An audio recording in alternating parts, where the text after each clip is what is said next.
पावसाळ्यापूर्वी नाल्यांची योग्य प्रकारे साफसफाई न केल्याचा फटका नागरिकांना पहिल्याच पावसात बसला असून चंद्रपूर महानगरपालिकेच्या पावसाळी पूर्व नियोजनाचा फज्जा उडेलाचं चित्र वडगाव प्रभागात समोर आलं आहे.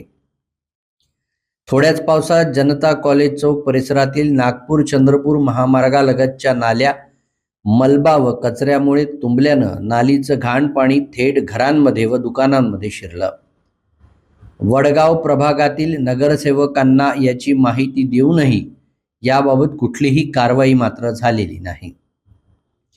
जनता कॉलेज चौकातील प्रभावत यांच्या घरात तसंच जनता झेरॉक्स दुकानात पाणी शिरल्यानं घरातील साहित्य, महत्त्वाची कागदपत्र, संगणक व इतर उपकरणांचं नुकसान झालं. या घटनेमुळे कुटुंबीय व व्यावसायिकांचं मोठं आर्थिक नुकसान झालं असून प्रशासनाविषयी तीव्र नाराजी व्यक्त केली जात आहे.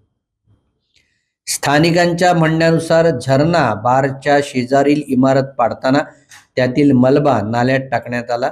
तसंच स्ट्रीट फूड व्यावसायिक व काही विक्रेत्यांकडून कचरा नाल्यात टाकला जात असल्यानं नाल्याचा प्रवाह अवरुद्ध झालाय. परिणामी पावसाचं पाणी निचरा न होता साचून राहिलं आणि नालीचं पाणी रस्त्यावरून घरात व दुकानांमध्ये शिरलं.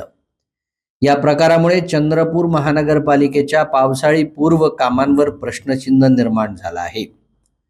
नाल्या साफ करण्यासाठी तातडीनं JCB उपलब्ध करून देण्याची तत्परता स्थानिक नगरसेवकांनी दाखवलेली नाही. दरम्यान तात्काळ नाल्यांची साफसफाई करून पाण्याचा निचरा सुरळीत करावा, तसंच नुकसानग्रस्त नागरिकांना आर्थिक मदत व नुकसान भरपाई द्यावी अशी मागणी परिसरातील नागरिकांनी प्रशासनाकडे केली आहे.